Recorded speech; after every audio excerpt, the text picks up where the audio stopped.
এয়া বিলাহী দি বনাম এগ ভুজিয়া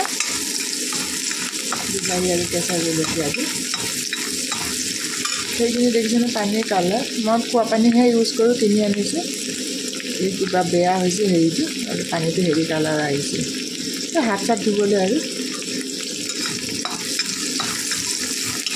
মই ভাতটো কিনা পানী 5 লিটাৰৰ লৈ আহিছোঁ খোৱা আৰু বাকীখিনি গা চা ধোৱা সেই টুকি ওপৰৰখিনি এতিয়া ওপৰৰখিনি দি পেলাই গা চা ধুইছোঁ আৰু আকৌ বৰিং কৰিব বাৰু মালিকে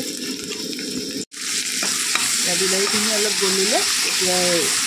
এগটো দি দিম আৰু ডিম বা কণী বা আন্দা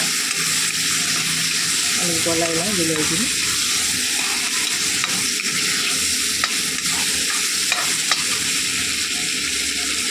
এয়াই আৰু ল'ৰা মিডিল ক্লাছৰ গুৱাহাটী ভাড়াঘৰৰ মই বাৰু অলপ দিনৰ কাৰণে লৈছোঁ মাজে মাজে আহি থাকিম আৰু দিল্লীৰ পৰা কাম এটা আছে এইবাৰো অলপমান হ'ব কামটো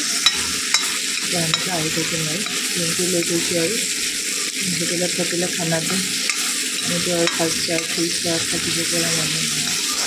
ষ্টাৰ হোটেল ল'লে খানাটো আকৌ বাহিৰত খাব লাগে এতিয়া হোটেলত দিলে দাম বেছি পৰি যায়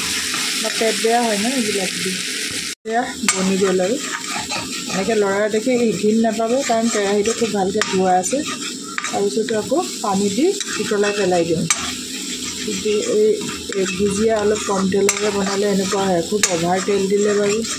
ইমান অভাৰ আৰু কিমান তেল দিম যথেষ্টই তেল দিছোঁ এই ভুজিয়াত বহুত তেল লাগে কেৰাহীটো খুব ধুনীয়াকৈ মাজি পিচি